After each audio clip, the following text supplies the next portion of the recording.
Compassion should be the best virtue of human beings. But there are still wars throughout human history.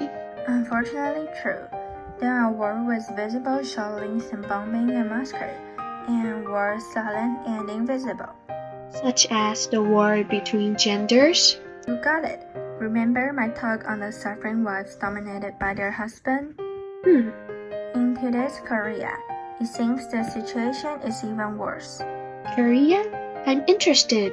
Let's welcome our next speaker, Emily Xiao. Good afternoon, ladies and gentlemen.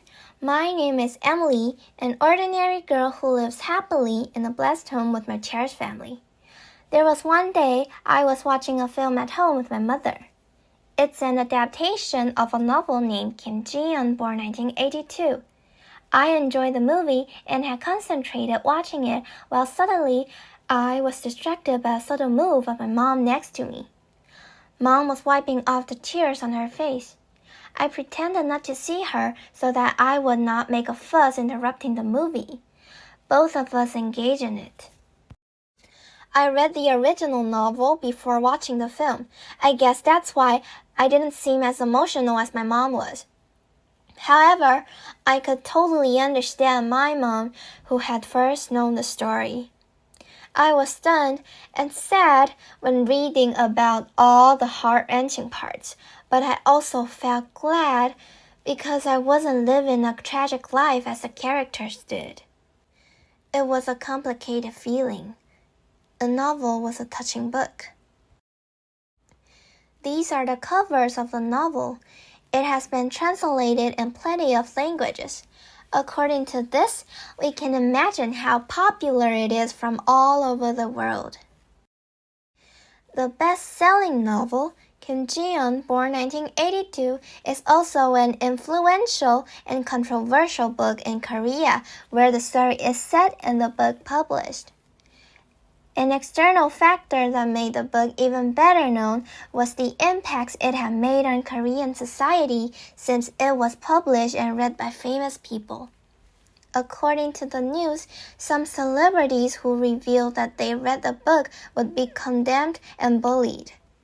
One K-pop idol, Irene, from the group Red Velvet, was one. Those who starred in the film were victims of horrible cyberbullies with the female lead an obvious target. The tons of news have reflected problems between the two genders in Korean society. A big fan of Korean pop culture, a curious teenager, I was shocked and baffled when I heard the news. I decided to research the novel and the social context in which the story took place. The story is about a woman, Kim Ji-yeon's miserable life. Kim Ji-yeon and her sister were not cherished or not even wanted in the family. When having meals, their father eats fresh rice before the brother and then the old grandmother. The brother gets the perfect pieces of tofu, dumplings, and patties before the girls are allowed to dig in the leftovers. When it comes to housework, the sisters were more like professional domestic workers than the daughters of the family. This is what Kim Ji-yeon's childhood was like. Things did not turn better when she grew up. In high school, Ji-yeon got sexual harassment on the way home. The offender asserted that it was she that had seduced him, and afterward, Kim's dad blamed her for wearing a short skirt. Trying to find a job, Kim realized that a woman employee was always the inferior choice to her male counterparts, with the supervising positions dominated mostly by males in offices. Fortunately, she was hired to the only female-headed marketing division, which was a relatively friendly environment. However, she still needs to face the harassment, the jokes, when having interactions with male colleagues from other divisions, such as funny nicknames with insulting associations, or having to drink against her will. Soon after Kim got married, she and her husband faced pressing expectations that they had to give birth to children. Family elders couldn't stop nagging, commenting, and scrutinizing from appearance to attitude. Once they had a child, it was she that had to give up her career and become a full-time parent staying at home. It was a 24 hours a day, 7 days a week, all the time shift with no pay. A perfect wife, mother, and housekeeper, she felt exhausted. What's worse, she felt guilty for feeling exhausted, while it was not uncommon that strangers would murmur hostile comments in her face. A housekeeper is but a parasite. Even her doctor regarded her as being spoiled, for she seemed not to be able to cope with the normal stress. Ultimately, she had a mental breakdown. The story was nothing less than scandal-like reality uncovered to many Korean men. They felt hurt and furious, saying the book was meant to speak ill or to slander gentlemen. They labeled those readers as goddamn feminists. However, the misogynistic term used, the expectations on women, and the hostility that was written in the book are truly observed in Korean society. The book, Kim Ji-eun, born 1982, has obviously provoked the underlying complex of many Korean people. In the meantime, misogyny, as a widespreading ideology in Korean society possessed by both men and women, has been the topic of previous research. I read some and have found that the complex may have originated from two sources. They are traditional ideology and feminists going extreme. The traditional ideology of putting men before women has been deep-rooted in Korean society. Stereotypically and traditionally, men are superior and righteous. If there should be a man who offends a woman, it is mostly the woman's fault because she is not behaving herself, not decent enough, or not acting appropriately. For example, in a story, Kim encountered in sexual harassment only to win her own father harshly scolding her for wearing a short skirt. It was her responsibility to avoid dangers, according to Kim's father and many Korean men. Based on this logic, women have been but man's property, a piece of luggage, an accessory, or a pet. Subordinated to men, women deserve no selves, no freedom, no her own independent opinions and judgments, plans, and dreams. However, with the economic boom of Korea, the society has undergone changes. More and more women have their professional careers and life prospects. They no more depend on men solely pursuing a perfect family constitution of a husband and a wife. This is unbearable for men. Today's young men may especially feel disgusted at the other gender's competitiveness and disobedience.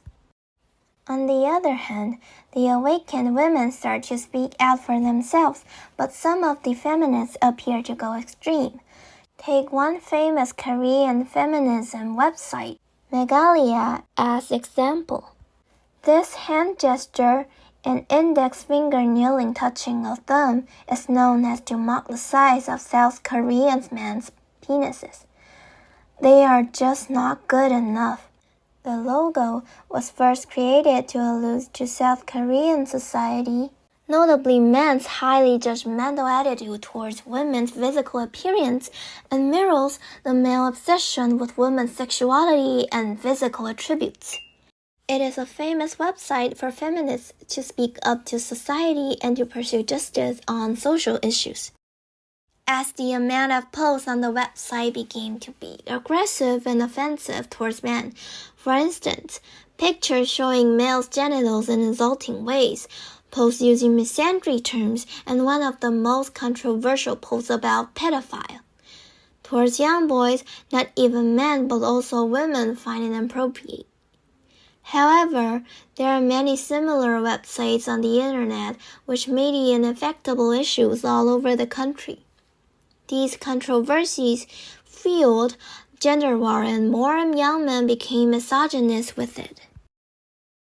With the antipathy and hatred between two genders, cyber harassment that involves insulting women also went viral online. 김치녀, 맘청, 산녀, and so on are words that can be seen to belittle women. In comparison, there aren't many words for men. 한남청 was the only misandry word I could find online.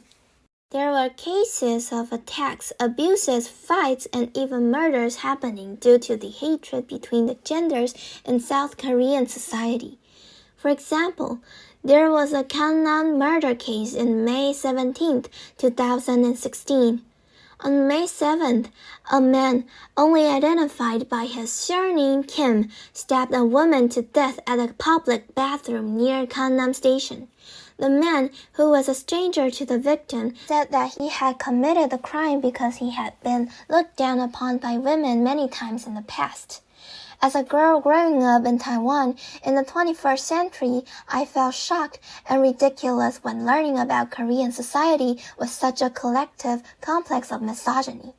However, as I keep investigating, it turns out that Korea should not be the single society that suffers from gender issues. Just recall the Me Too movement around the globe. Kim Ji-yeon is not lonely. Women, wherever we are from, should not be lonely. Complexes are to be soothed or even corrected. Inequality between sexes should be eliminated. I look forward to the day when there's no more gender war, when men and women will genuinely live happily ever after. Thank you. My goodness, I could barely breathe when hearing about Kim Ji-yeon's miserable life. Me too. Thank God we are blessed with freedom to make our own choices. But it's never easy for me to make up my mind when it comes to relationships. You think men would find it easier? I don't know. Are men and women very different? Sona Zhang will have something to say. Let's welcome her. Good evening, ladies and gentlemen. My name is Sona. Before we start, I did invite you to look at this picture and at first glance. Please tell me what you see. A woman, right? Yeah, I saw some nuts. No, it's a face. Well, there are not two. Both readings of the picture are correct, though they are different. How could this be? How come can we see the exactly same thing but tell completely different stories? Let's listen to a story told by a boy. I believe I'll never be truly happy until I meet the one. We were so happy together, or I was so happy. For 500 days, it was like a dream. Summer and I spent time partying, picnicking, going to movies, never-ending chatting and laughing over the phone. It's an irony I should remember how many days we were together, because it was so fantastic that I felt it flew past, until she made a determination to leave. With me distressing disbelief, I did remember though that she denied us being boyfriend and girlfriends. But it sounded like a casual joke or an understatement about our relationship. As she said, with a tone of relaxation and reservation, she had been, as you can see, a little mysterious to me, sometimes saying something I didn't understand. Her beautiful eyes shone deeply. There was a vast universe I had not explored yet. But anyway, her beautiful eyes shone when we caught each other's sight. Hi, my name is Summer. Tom is a cute but navy boy. He believed in fairy tale, you know. He had been waiting for his true destiny to make him live happily ever after. I am not saying that I am very sophisticated or realistic. I was just being very clear about my own state of mind, about how I feel about the relationship. I cannot ignore the speechless moment when he failed to understand or even to hear my words. I enjoyed his company. We did have a great time together, laughing so hard. I was so aware of the awkwardness when he assumed that we were meant to be together forever. He was so innocently dumb and detached when I was engaged in a movie and burst into tears. He brought for me a book I will probably never open up, and when he was about to claim that I was his girlfriend, I simply felt something wrong. Sometimes we were like people from polar apart countries, speaking different languages. That's why I did not hesitate too much to leave him. Actually, not long before someone else came to me. Men and women are different, right? From another perspective, What happened is perceived selectively and interpreted differently. According to a famous research, there are indeed gender differences in human brains. Men and women appear to use different parts of the brain to encode memories, sense emotions, recognize faces, solve problems, and make decisions. The differences that make them different can explain why conflict of ideas appear when men and women communicate. Left brain now often put facts and argument while speaking. They don't like guessing. To them, talking is to solve a problem or exchange information, so the way males speak often lacks emotional expression. Right-brained female often provides as many details as possible while talking. They regard conversation as a sharing behavior, hoping to release negative emotion and strengthen intimacy. This can explain why Tom asked Summer for the answer again and again. He doesn't want to guess what he means to Summer. Guessing is very painful for him. Through their talks, we can see that Tom is always asking why Summer isn't accepting him. What is the problem? Did he do something wrong? But he never asks how she feels or what her thoughts are.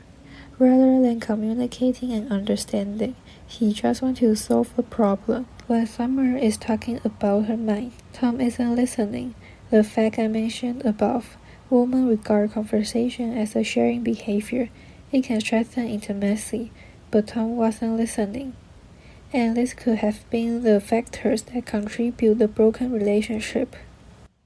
Second, from a psychological point of view, a person's attachment style is related to maintaining a good or bad relationship. A developmental psychologist, Hassan and Xavier, proposed the adult attachment styles. It is divided in two styles, security and insecurity. The security one is called secure attachment. They possess a positive view of self and a positive view of others. Next, insecurity has three kinds of attachment. First one is the anxious, preoccupied attachment. This style of people possess a negative view of themselves and a positive view of others. Second one is the dismissive, avoidant attachment. This style of people possess a positive view of themselves and a negative view of others. The last one is the fearful, avoidant attachment. This style of people possess an unstable view of self and others. I found that Summer may belong to dismissive, avoidant attachment. This style of people desire a high level of independence. They often don't want to have close relationship with others. They prefer not to depend on others or have others depend on them. This can explain why Summer refuses Tom again and again. She wants to be free and doesn't want to be fixed in a stable relationship. Moreover, this style of people tends to suppress and hide their feelings and appear to be unaffected by their emotions. In the movie, Summer has two things to be proud of. One is her flowy and smooth hair, and the second one is she can cut it off without sentimentality, so she may be unaffected by emotions. Probably because her parents divorced when she was young, she doesn't believe in romantic love. This let her become similar with the dismissive, avoidant attachment style. Compared with having close relationship with others, she prefers to be free and independent. And it may be the reason why they broke up. In the movie, every time Tom was talking about his architect's dream, Summer was very delighted to listen. She hopes he is a person who has ideas and dreams. Unfortunately, Tom never started to realize his dream and depends on Summer very much. This is what not Summer wants. Lastly, socialization can cause different views of love. The report I found analyzed how socialization affects different conceptions of love. Men have a sense of control over love and will also set the rhythm for the relationship. This is because of social pressure and being affected by socialization. This may be a reason why Tom is eager for the answer. He can't accept that their relationship stays at the friend stage. Women's romantic partnerships have a great impact of their economic stability and social status. So when they are choosing a partner, they will be more casual and specific. This can explain why Summer broke up with Tom. In the 500 days, what they have in their relationships is happiness. The future is murky, however. We know that Summer needs independence, so she needs someone who can make her feel at ease and enjoy her freedom. Obviously, it is not Tom. So the same thing really can tell different stories. The gender differences in brain structure and socialization styles can affect our relationships. A person's attachment style plays an important role in a relationship. If we know these important factors, we can know others better. To top it off, we'll know ourselves better, and therefore, mutual understanding and communication become possible. A truly happy relationship will be predictable. Thank you, everyone. Since men are from Mars and women are from Venus, mutual understanding becomes a difficult space mission. To make things worse, every individual has his or her shortcomings hard to conquer. But it is other human flaws, the stubbornness, ignorance, pride and prejudice, that has composed our colorful world full of exciting stories. Today's last speaker is Serena with her interpretation of the world-famous masterpiece, Pride and Prejudice. Let's welcome Serena. What makes up a story? A hero who may not look very heroic though, from the very beginning, set his heart on something and starts off his own journey pursuing it, during which he will encounter challenges until he overcomes them. Congratulations! The prince and princess will then live happily ever after. In fairy tales, or most other stories, the so-called challenges are from the outside world. A villain, a monster, or the opposition of parents. In my favorite story, Pride and Prejudice, however, the heroes and heroines have to fight mainly against themselves before they can reach their goals. Their enemies are their own shortcomings in their respective characters, which is also the major motivation of all the plots and dynamics between all characters in the story. Good afternoon, ladies and gentlemen. My name is Serena. I'm more than glad to share with you my reading of Pride and Prejudice. In 19th century England, the greatest purpose of a woman's life was to marry a good man. As is well known, Pride and Prejudice by Jane Austen is a love story with double leading characters. Two young men, Bingley and Darcy, who had good friends, and both from upper social class.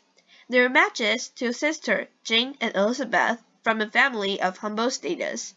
Around them are family members like the anxious mother of the sisters, Mrs. Bennet, who actually has to worry about the future of 5 daughters, among whom the youngest named Lydia. Another male character as prominent as our main heroes is the villain Officer Wickham, a childhood friend and old acquaintance of Darcy. It is a truth universally acknowledged that a single man in possession of a good fortune must be in want of a wife. As the very first sentence goes, the encounters, the conversations, and unspoken speculations start. At the first meet, Darcy left Elizabeth with a very bad impression, while Jane and Bingley fell in love with each other at first sight. Handsome Wickham also came stationed with the army and met the girls. Wickham spoke ill of Darcy, which confirmed Elizabeth's bad impression on Darcy. On the other hand, just when everyone thought that Bingley and Jane would definitely get married soon, Bingley left. Elizabeth later learned that Bingley had listened to Darcy's persuasion to do so, which made her hate Darcy even more. Meanwhile, Darcy, who fell in love with Elizabeth, proposed to her. A series of unpleasant events after that led to Elizabeth's determined rejection of Darcy's proposal. She fiercely told him that even if all the other men in the world died, she would not marry him. It was not until Elizabeth received a letter from Darcy himself, explaining what had happened to Bingley and Jane, and refuting Wickham's slanderous word about himself, that Elizabeth started to think twice about her negative impression of Darcy. Furthermore, after the turning point, the poorly wronged Darcy was the one who reached a helping hand to solve all the problems for the Bennet family, such as helping find Lydia and Wickham who eloped, making Wickham marry Lydia, avoids the possibility of the Bennet family living a lifetime of stigma. This man successfully changed her heroine Elizabeth's prejudice about him and won her heart. His second proposal was accepted and the prince and princess lived happily ever after. Jane and Bingley also had a happy ending. Okay, I've summarized the famous story, where you can see every character in their vigorous life pursuit, display lackings and flaws in personalities. These have included vulgarity, arrogance, stubbornness, passivity, and lack of opinion. To make it simple, let's analyze these above 6 characters by first, dividing them into 2 big groups. Mrs. Bennet, the youngest daughter Lydia, and the officer Wickham belong to the group that looks for material success, in contrast to the other group of people who are more concerned about their self-actualization and spirituality. Mrs. Bennet was a vivid embodiment of vulgarity, dreaming of marrying her daughters into wealthy upper-class families. She was herself an ignorant and reckless countrywoman without education. Her younger daughter Lydia was a similar case. She chased after handsome guys, fell in love without reasons, spoke childishly, and behaved uncultured.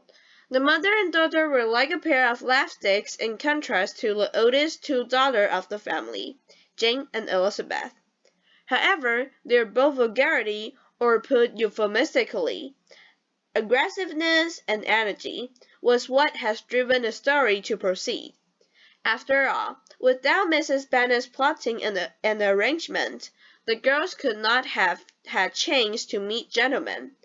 If Lydia had not eloped with Wickham and was about to bring devastating shames for the family, Darcy could not have shown his generosity to Elizabeth. In addition, Wickham was a manipulative liar, a spendthrift, and an ungrateful man. His acts were mostly derived from his greed for the fortune from Darcy. Besides pursuing the realistic benefits, he was vain enough to desire Darcy's status while destroying his fame. Again, such an antagonist is a key figure in the drama, for he serves as an obstacle for our heroes to conquer. Here comes our heroes. Elizabeth, Darcy, Jane, and Bingley. The double leading characters belongs to my second category, spiritual pursuit. Apart from coping with absurdities brought by the other group of characters mentioned above, these 4 have their own innate problems to overcome. Take Elizabeth. She had to resist her ridiculous mother. She was proud of her independent judgment, which turned out to be misled, hasty wrong opinion on Darcy. She also fell victim to Wickham's lies easily because she trusts her own eyes more than others' advice. Her stubbornness plus prejudice is the core of the drama. The other half of the book's title, Pride, I think, mainly refers to Darcy. His arrogant, defiant attitude is a recognized weakness. With such shortcomings, what Mr. Darcy wants to protect most is his own face. Even though he knew he had fell in love with Elizabeth, he did not confess it immediately, because the social status of Bennet's family was not so prominent, and Elizabeth's stupid mother and sister were intimidating. It took our leading male character a while to overcome his vanity and propose to his true love. But then another of his shortcomings became apparent. That is another aspect of pride. Because of his good family background and status, Darcy had no doubt that he was every girl's dreamboat. He was confident that Elizabeth would immediately accept his marriage proposal. However, she rejected and he was shocked. And that was when he decided to take actions to fight for her love. As for the couple Bingley and Jane, they are 2 obedient people acting passively and are easily influenced by others.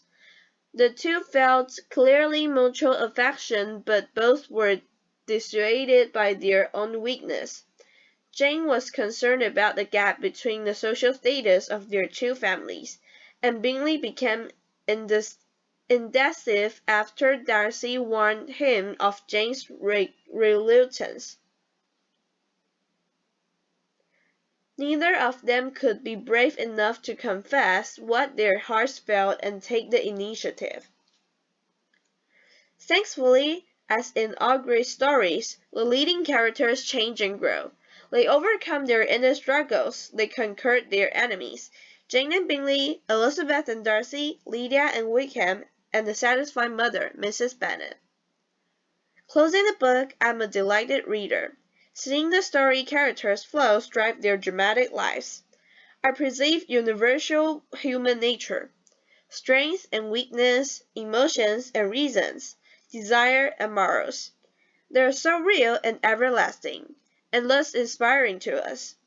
Good stories are like both the window and the mirror through which we see the world and know ourselves better. Finally, be a hero of your own life. I'm Serena. Thank you.